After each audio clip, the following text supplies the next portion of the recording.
Welcome to the On Your Mind podcast, where we believe mental illness can be temporary and transformative.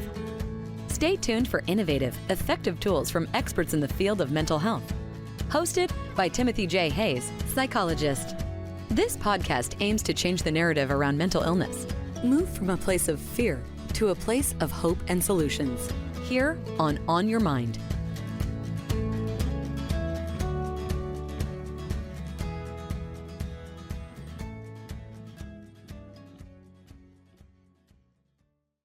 Jeanette M. Shaw has a bachelor's in psychology and is a creative educator and guide with over 30 years of teaching experience.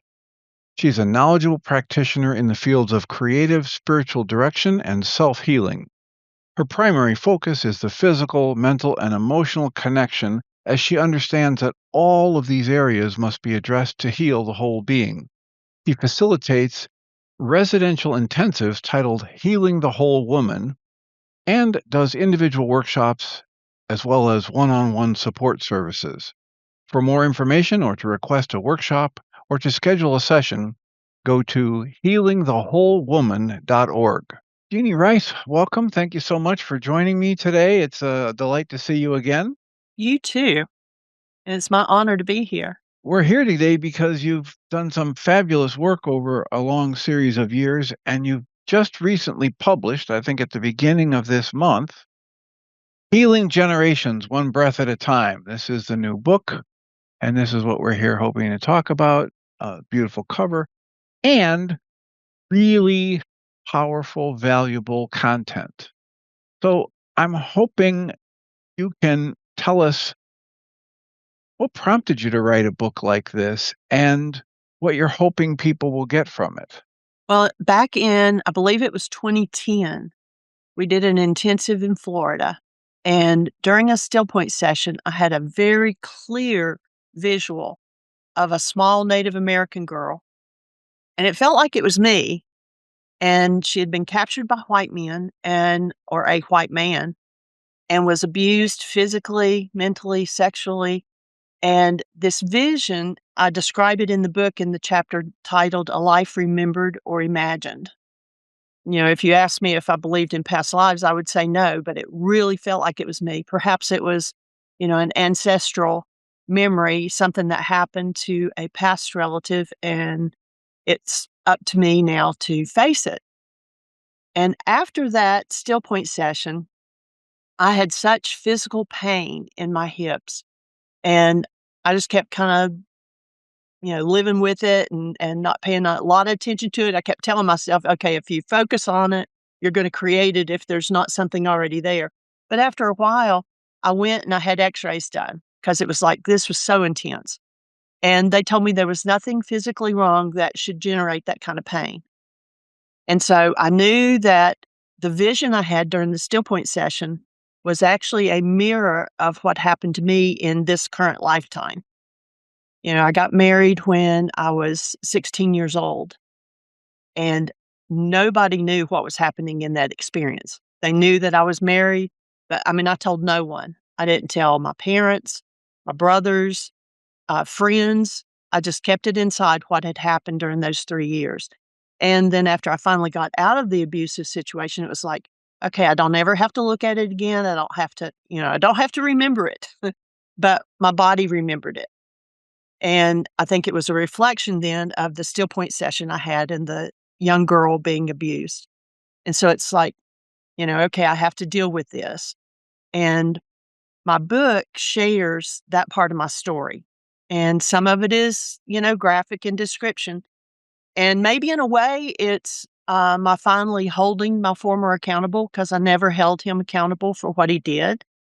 And it doesn't excuse what he did. But trying to forget it, and stuffing it down, it was like still going to come up. So this book shares that part of my story. But more importantly, it shares what I learned about healing and how to come out of that. Because I created some distorted thoughts about myself, that I was unworthy or that I deserved to be treated that way. After all, he was my husband, so he could do what he wanted to do with me, right? So it took a while to start working with it and working through and processing what was coming up, I actually got a book, and it was titled, Courage to Heal, and it was by, let's see, I think I made a note, Ellen Bass and Laura Davis, yeah, and it was more like a workbook, and so they kinda walked you through of, acknowledging what actually happened and facing it and admitting, you're not at fault for what happened.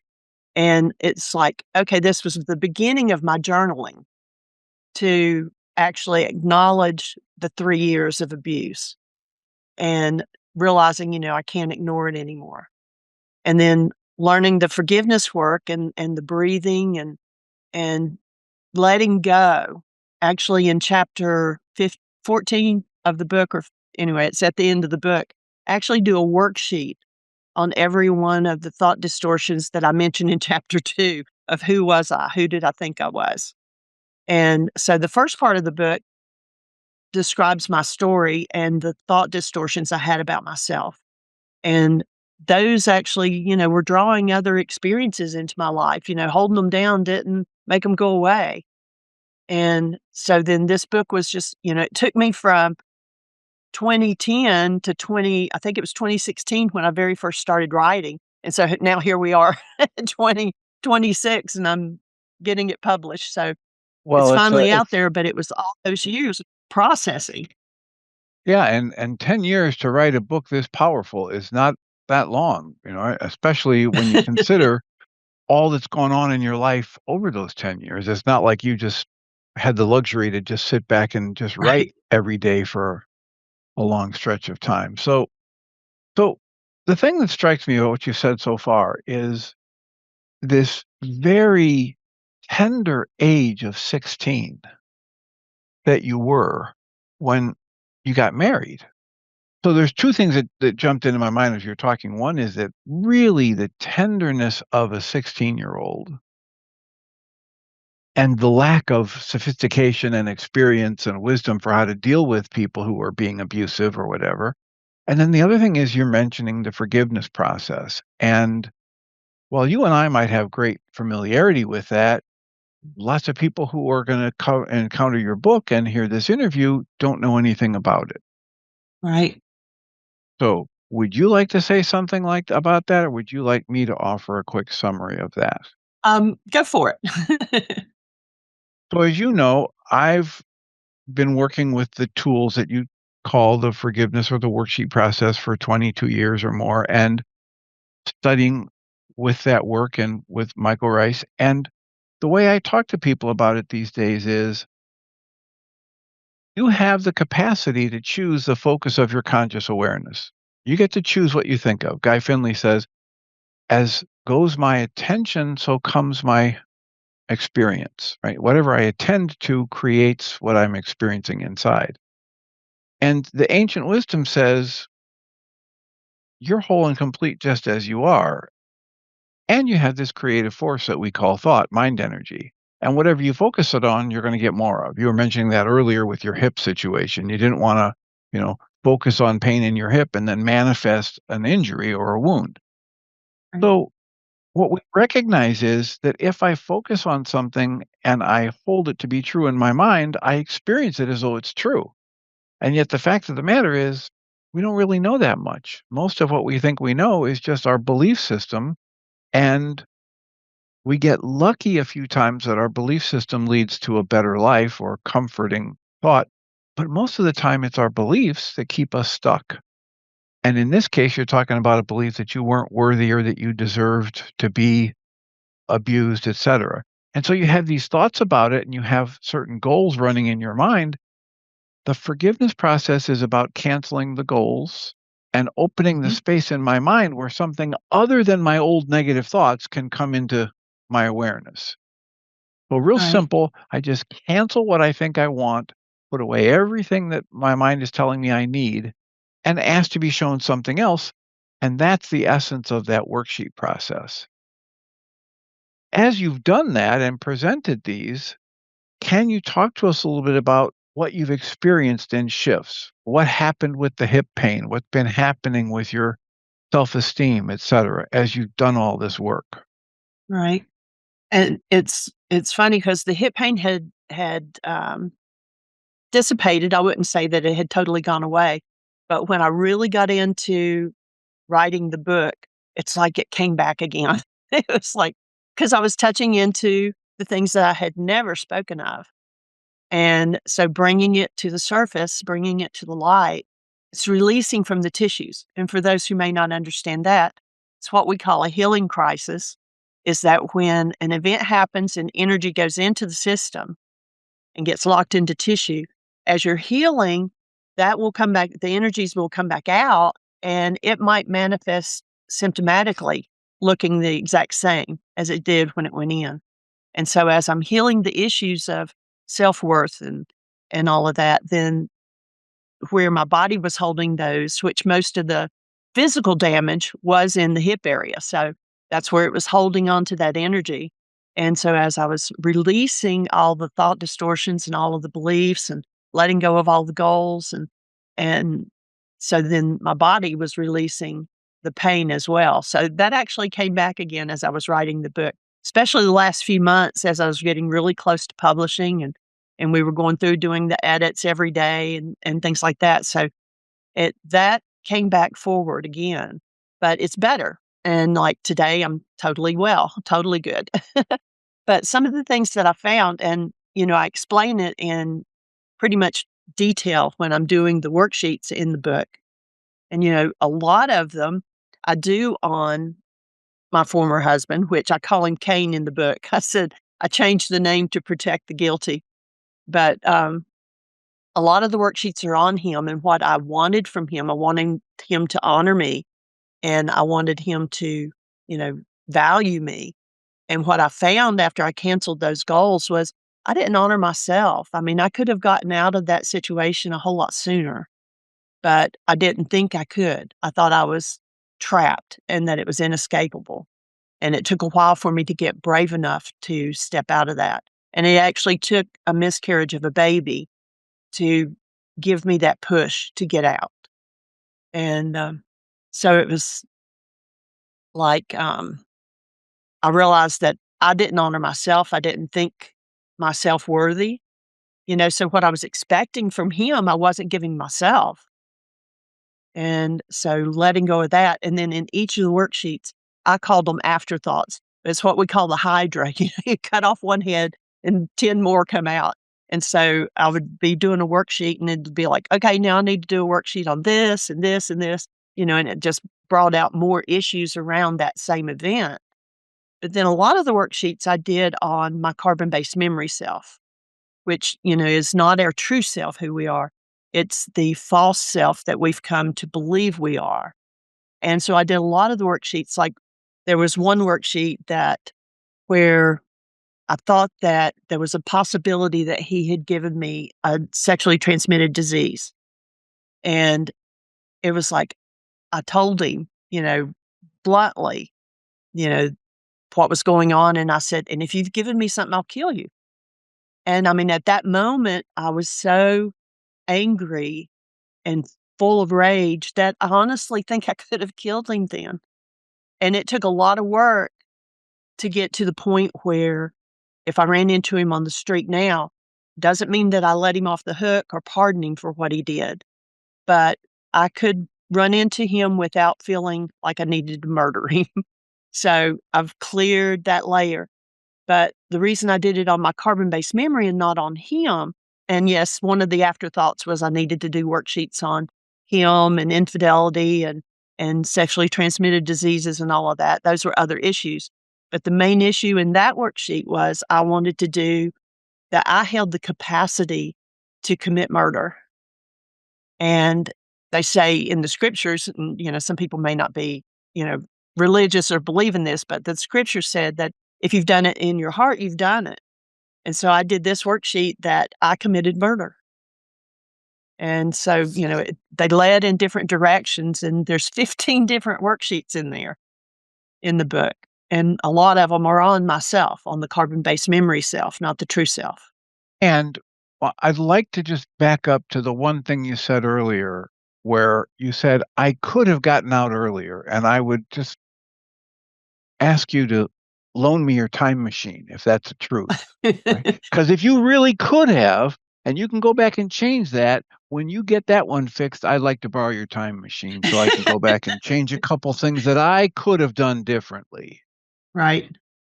I'm joking around about a time machine, but the essence of the message is we beat ourselves up mentally and emotionally when we pretend we could have done things differently. The fact of Right. the matter is the flow of life is just the flow of life, and we don't get to determine exactly all these things, especially from the outside energies, and yet we do get to choose how we interpret and respond to them. And one of the best filters for life that I have found is to put on the filter that says everybody, every human being is doing the best they can in each moment with whatever resources they have at hand in that moment, which means you did the best you could from being 15 to getting into 16 to moving into 19 to getting into 28, whatever it is. And there's a lot of intelligence and perseverance and strength and tenacity that you can look back and see that you have been exhibiting in your life. Yeah. And we would encourage you, in this work, anybody who's good at this work would encourage you to focus on that rather than what could have or should have or et cetera. Right. Because from the one perspective, you're seeing somebody who's doing the best they can with their resources and moving their life forward, even when it doesn't look that way, right? They're accumulating experiences that they will learn lessons from. And on the other hand, you're just painting a picture of somebody who's a screw up, No, yeah. right? I mean, what are you doing staying in that abusive marriage? Why don't you just get out? Well, somebody from the outside might say that, but that doesn't mean the person who's in that situation has the resources to get out. Right. Or maybe in some of the ways that you talk about this, you're saying, hey, look, maybe this is a past life thing, or maybe this is a cross-generational thing in my own family. There's work to be done. There's energies to be processed and seen as false. I can't do that if I'm avoiding it, right? If I'm Right. looking the other way, or if I'm just taking time on a sunny beach with cocktails, Yep. right? To get the work done, I have to be focusing on what's happening in my life in the moment. Right. Now, one of the next things that you've mentioned the worksheets a lot, and of course you're steeped in that work, but I think it's good for us to say here that what you present in the book is your story and the tools that you've been using to do lots of healing, Yep. right? And those tools are available through the website that you maintain, whyagain.org, WHYAGAIN.org. Thought I'd forgotten it, didn't you? But the wealth of free materials that's available on that website are too much to talk about in a 3-hour interview, let alone, what we're doing here today.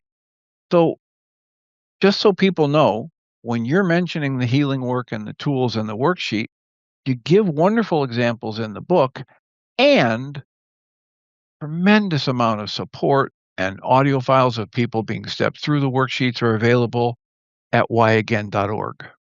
Yeah. I should also mention that you've created a fabulous app that people can have on their phone, and wherever they are, they don't need to go searching for paper or pen. They can open up their phone and type in, responses to the prompts of the what's now the current 7-step worksheet, and they can get access to that same powerful tool. Right. And you had asked what I hoped the People end get from result the book. of getting the book. Yeah. I realize that there are so many in the same position that I was in, and they don't know there's way out. And so I'm hoping that through this book that it offers hope and, shares with them, anyone, the tools of how they can let go of the self-deprecation and the, feeling like they're stuck in this and this is their fate, and that they can move through, that we are not defined by what happened to us. There's, I met with, I had we do a monthly brunch with people we graduated with. And they had asked me to bring the books and to explain it. And it's like all of them knew me because I got married between my junior and senior year, but none of them knew what was going on. And so I told them, I kind of paraphrased. They wanted me to read from one of the chapters, and I didn't even get to that. I kind of got lost in their conversations, but, it's like I shared my stories and told you about my demons in the book, but was everything that I believed actually true? Yeah, the events happened, the pain was real, the abuse was real, but the judgments and the things I told myself about the experience, and that, I was unworthy and I was ruined, and the sense of who I thought I was. And I lived from those beliefs for a long time. Hidden, but And living from them, right?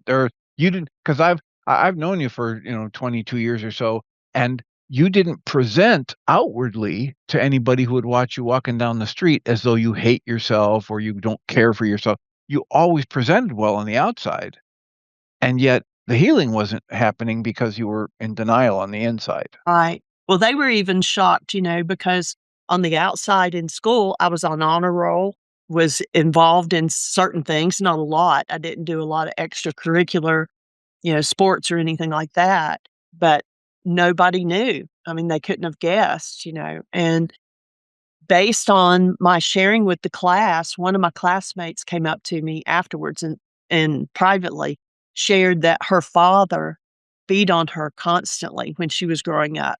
And she said, "You never met my father because whenever you came to the house, he wasn't home."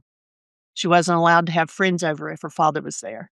And so she opened up and shared, that what she was going through even while we were in school together. And, nobody knew what she was facing either. And so I'm hoping that this book coming out, will allow other men and women to be able to let go of what they're holding inside. And, because like I said before, stuffing it down doesn't make it go away.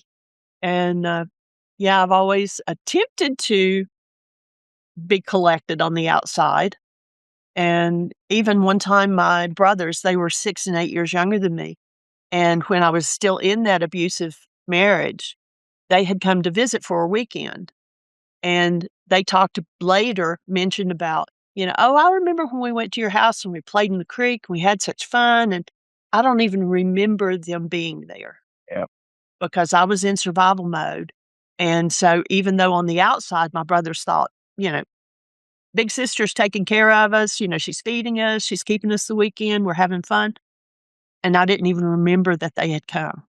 And it happens because you use the phrase, you push it down, meaning the energy or the memories or the effects of what you've downloaded as a belief about Right. yourself. And one of the things that we observe in this work is that pushing it down takes energy, Yeah. right? I'm adding energy to the thing that I don't want to feel, and coincidentally hiding it in the only place in the universe I'm guaranteed to run into it again Right. and again and again until I finally deal with it, which is my own body's energy system. So, can you talk a little bit about what would you say are the most powerful transformations that you've been through in the process of writing the book and doing the healing work? What's changed the most for you? The way I think about myself and, I've learned that no is an answer and that I am worthy and that I am love.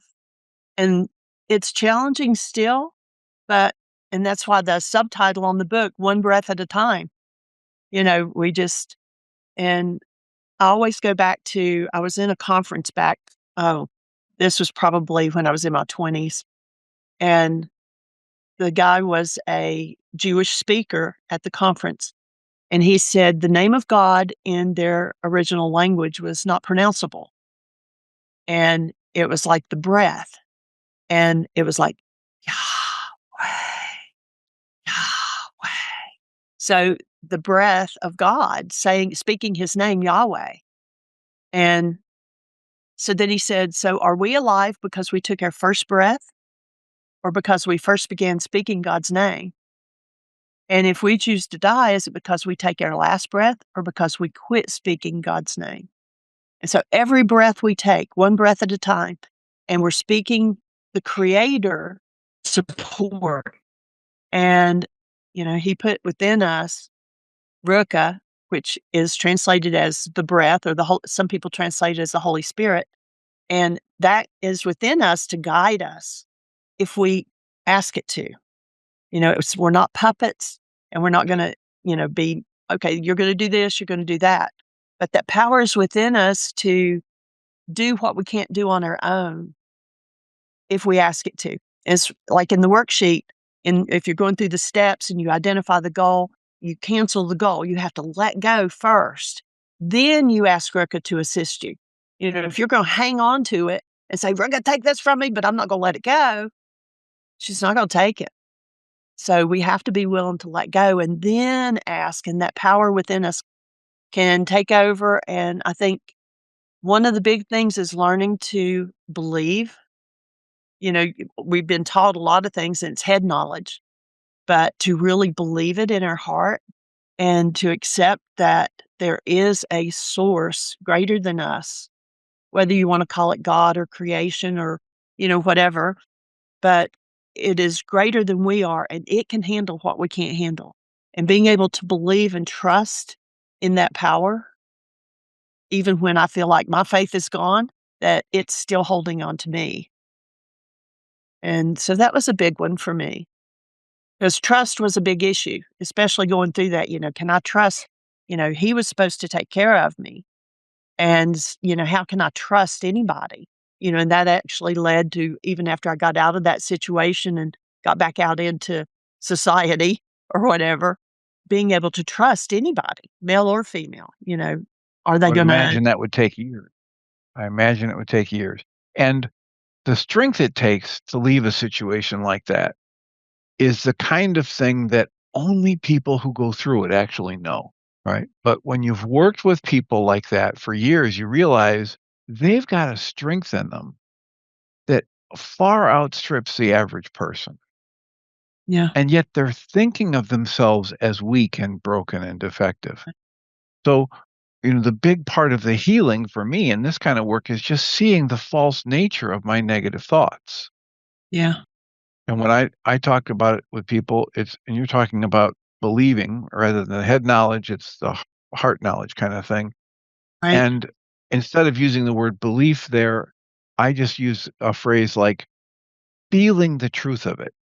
Yeah. Right? I can say it and know it's true up here, but if it doesn't feel right and I haven't lived through it myself, or I haven't tested it and seen that it works for me, so then I don't have to operate from belief. I'm operating from observation. Hey, look, when I do this, this happens. When I do that, I get these results that I don't prefer.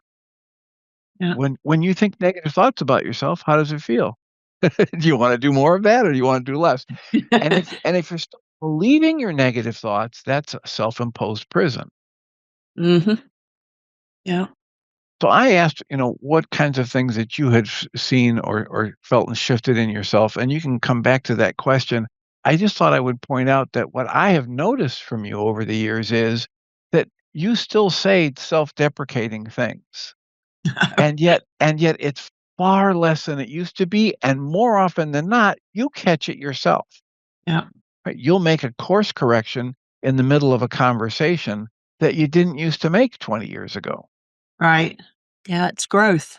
So if you would get centered, just take a breath and get centered and think of, okay, what have we talked about for the last half hour? And is there, just another whole aspect of the book we haven't even touched on yet, or something we just skimmed over that you want to go back and highlight? Well, I'll point out one thing, and I don't know if I think I told you, but I don't know if you caught it. I don't mention you by name, but a great tool that I use when you say, get calm and get centered. Was an incident where we were at an intensive and we were actually doing a breath session and I was facilitating this woman and she just went nuts. I mean, she was like pulling her hair out and she was kicking and thrashing and and I couldn't calm her down. I was trying to speak to her and get her to breathe and slow down and get back to actuality instead of the reality she was experiencing. And Michael came over and he took over with her. And I ran upstairs and called you. And you walked me through an exercise because you could tell on the phone that I was in a panic. And you told me, you can't change anything except your situation right now. This has nothing to do with that woman. So you had me take a breath and you had me name 3 things that you can see, name 3 things that you hear, 3 things you can smell, 3 things you can touch. You walked me through this exercise. I don't know, we went through it probably 3 times before you were convinced that I was present and calm. And I use that exercise a lot too, when I feel like something's out of control, to get back to the present. And what came out of that as we continued to talk that day was it didn't really have anything to do with her. It was that what she triggered was that when I was in this marriage before, that when he got so wrapped up in his reality instead of actuality, that he just went mad and I got hurt. And so that's what it triggered. She was actually the perfect mirror what was going on inside me, because inside I was screaming and thrashing and, going insane too. So her outward madness was reflecting my inward madness. And so being able to deal with that and say, okay, this isn't about her. She's showing me something that I need to work through here. And so I thank you for your part in that. Like I said, I don't mention you by name, but I talk about that incident in the book. Well, you're most welcome and deserving. And I remember that, and a lot of times people say, oh, Dr. Hayes, you've helped me so much. And I say, listen, if you understood how many people I've said those very things to that they think I'm crazy or they walk away or they can never come back for a session, then you'd have the ability to understand how you're the one that made that change. It was your Yeah. willingness to turn inside, even though you were in a panic, and Yeah. actually let me talk about silly things like what do you hear in the room and what can you see, name 3 objects, etc. You had the willingness to go there rather than hold on to your absolute terrified belief that you weren't safe. And it Yeah. was your willingness to question your own false belief and those well-rehearsed thoughts that become beliefs. That's what was transformative for you. Yeah. Yeah, for sure. So, but returning to the place of calm and connection and love is like, that's where we see things more clearly. And so that's a really important part. And I mentioned it several times in the book of being aware, and that not mixing up our past experience with our present experience. It may trigger, it's like something in the present is similar to what happened in the past. And so our brain goes, oh, well, then this is what happens. And this is the result of that. And this is how I acted before and it didn't work. So I need to do something different this time. I mean, we always are going back into our filing cabinet and seeing what we can pull out. Without realizing that what we're doing is living from the past, right? Exactly. We're just looking for what have I done in the past that has worked or didn't work, and then if it didn't work, can I avoid it? And if it did work, but in that process, we're missing is what trial attorneys know from the get-go. If you interview a trial attorney and you ask her, what state of mind do you want the witness for the opposing side to be in when you're cross-examining them? She will tell you. She doesn't want them feeling calm and secure and Right. safe. She wants them in hostility or fear or hurt Yeah. or confusion. And if you ask why, tell you because we know that's when people make mistakes. Yeah. Now, I say to people, you could pretend that that's a special case that only happens when you're in a courtroom, you're being cross-examined by the opposing attorney. But I think it's probably more realistic to think whenever I go into hostility or fear, upset of any kind, it distorts my perception as much. My fingers right now are blocking my view of the screen. And Right. if I'm willing to just recognize that and make the top priority not me proving my thoughts are right, but me diffusing or changing my relationship with those thoughts so I laugh at them rather than treat them as though they're true, then my vision clears. And whatever I decide or whatever actions I take are probably going to be far more preferable in their consequences. Right. Right. So, can we remind ourselves that every negative thought I have about myself or somebody else is false? In the bottom line observations that I hand people in a session, one of them says, if I have a negative thought about myself or somebody else, or a negative emotion active in my mind, I can instantly know three things. Number one, if this isn't a bold-faced lie, it's got falseness as its foundation. There'll be some false premises woven in there. The second thing I can know instantly is this is an old tape playing. All these great spiritual teachings tell us I'm never upset about what's going on in the moment in front of me.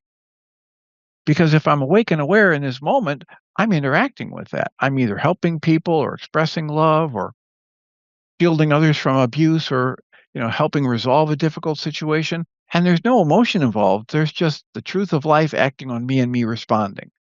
And the Right. third thing I can know is if I act from that, if I sit spinning in thoughts, negative thoughts, or I speak or act from that negative position, I'm just going to make my situation worse, not better.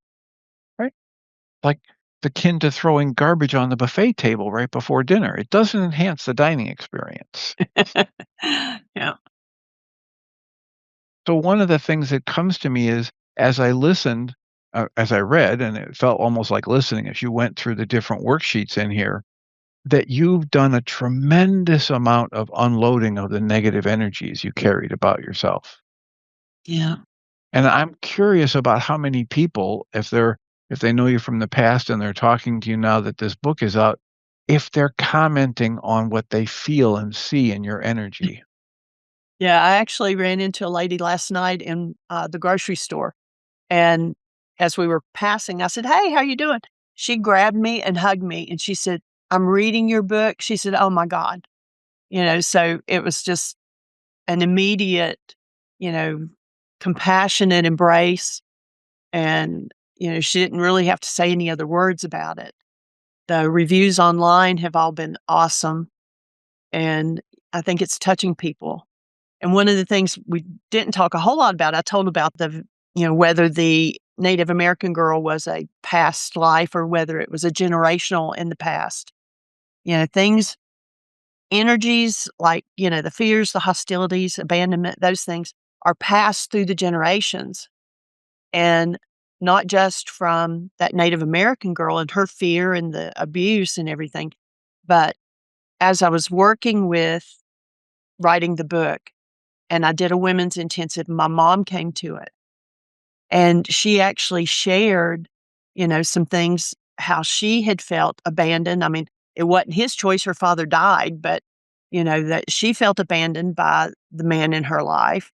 And her mother had to struggle to keep 3 kids. And then when mom grew up and got married and had me and my brother, my dad got drafted to the Army. That wasn't his choice, but she felt abandoned and left raising the kids. So it gets those emotions and fears get passed on.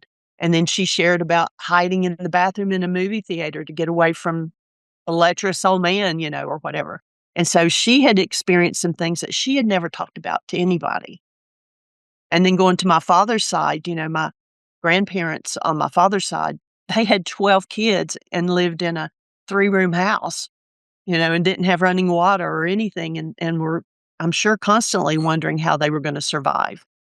And so I can remember my grandmother telling how the babies always wore, like, gowns, and whether they were a boy or a girl, and they would lift the foot of the bed up and set it down on the tail end of the gown to hold the baby in one place while they had to go out and work in the field. And, that's the way that they could feel that the baby would be safe. And so there's fears and survival issues on both sides just in 3 generations of my generation. And so another, push for me was to clear this up so that the generations below me, starting with my son and his children, that, they don't have to deal with this, to clean it up for the Or it generations or it's forward and easier backward. for them, right, or it's easier Absolutely. for them to deal with it. And the other aspect of that to my eye and ear gets missed so often is that we inherit all kinds of stuff, good, neutral, bad, horrible, lovely, fabulous, divine. We inherit all that stuff down through the bloodline. And if you interview people with an eye towards that, you'll uncover patterns. Michael, your husband Michael, has a story about how he did this fabulous thing between grad school and medical or whatever, his doctorate in naturopathic medicine. And come to find out, when he talked to his mother about it years later, she goes, "Oh, that's not amazing. That it was either your dad or your grandfather that did that, all the time." We've got these stories if we'll look for them, right? My Mhm. dad did things that at age 18 and 19 that were not the norm, but it was drafting for the war and getting out there, and he had enough intelligence that he just went for it and did a good job with it. Well, not everybody who's 18 and 19 years old was put in charge of the sonar room on a submarine, right? Or, on a destroyer.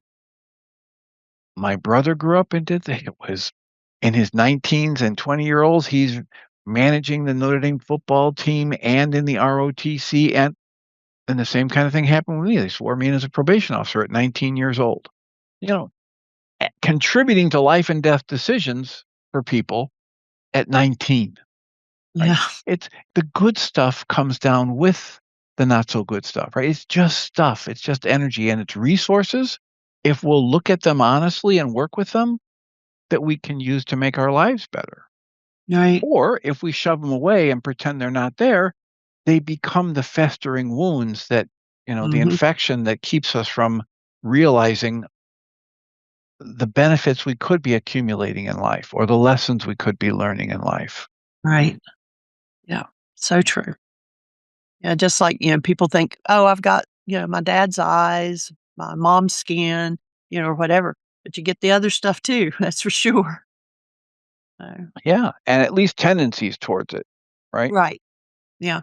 That's like, I've heard some people say, "Well, everybody in my family's had cancer." Cancel that thought. And I said, it's like the light in the room here. There's wires going to it, and it goes to a switch on the wall. So the potential for the light to turn on is there, but I have to flip the switch for the light to come on.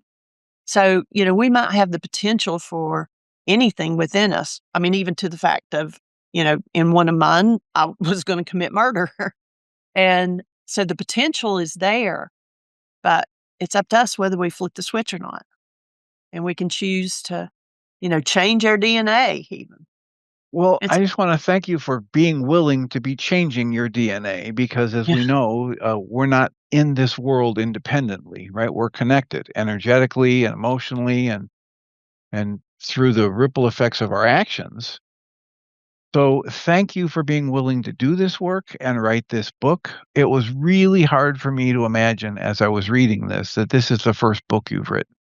oh, thank you. I just, I want to say that because it's not a real easy read for some people, especially if their abuse issues get triggered.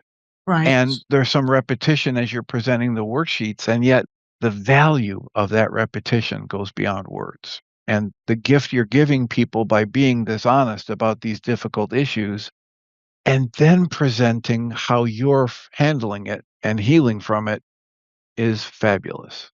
Thank you. It has been a life changer for me just to go through the process of the book. And so when we finally got it published, it was like, "Oh, I can't believe this. It's out there now. I can't take it back." So you've got the book behind you. I've held the book up here. How do you prefer people reach out to you or find the book? I mean, you've already mentioned the places that they can go to, the Amazon, et cetera. But if people want to reach out to you, what do you prefer? They can write me directly, and they can do that at the shortest email is Jeannie, Jeanie, at whyagain, WHYAGAIN.org.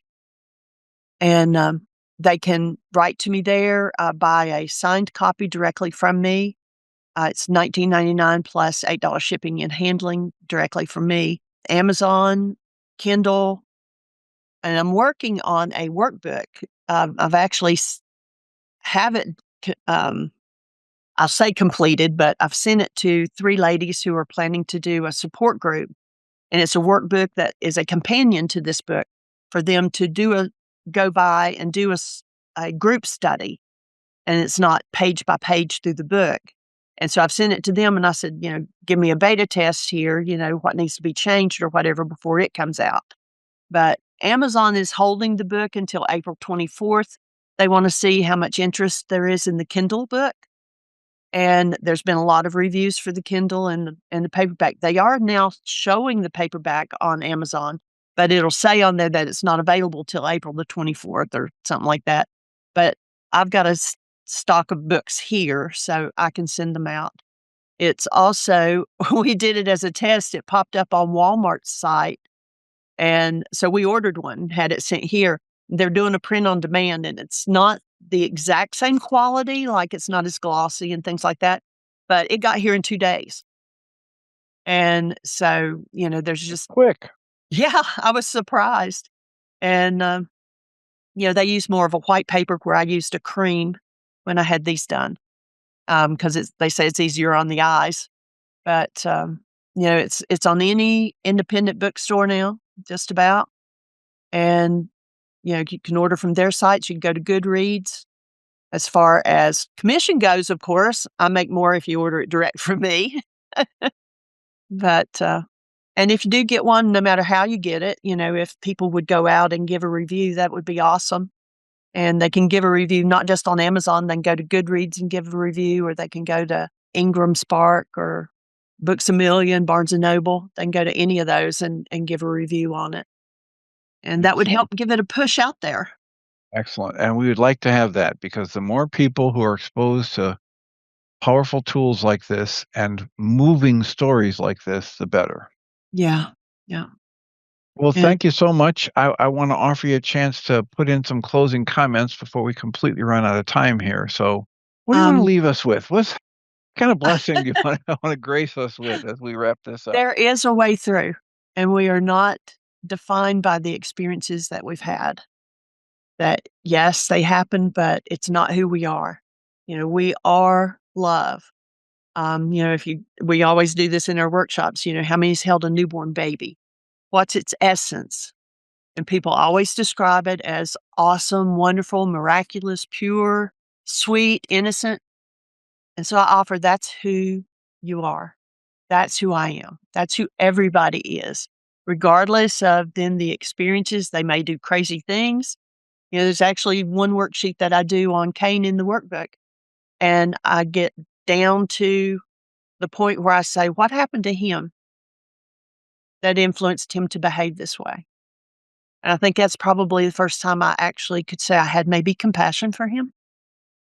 And like I said, that doesn't mean that I pardoned him. There's a big difference between pardoning and forgiving.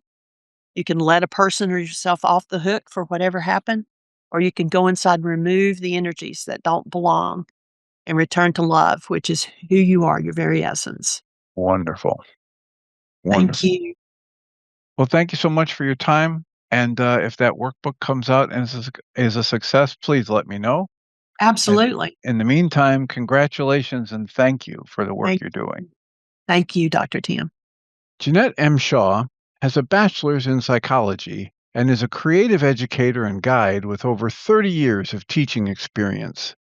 She's a knowledgeable practitioner in the fields of creative spiritual direction and self-healing. Her primary focus is the physical, mental, and emotional connection, as she understands that all of these areas must be addressed to heal the whole being. She facilitates residential intensives titled Healing the Whole Woman and does individual workshops as well as one-on-one support services.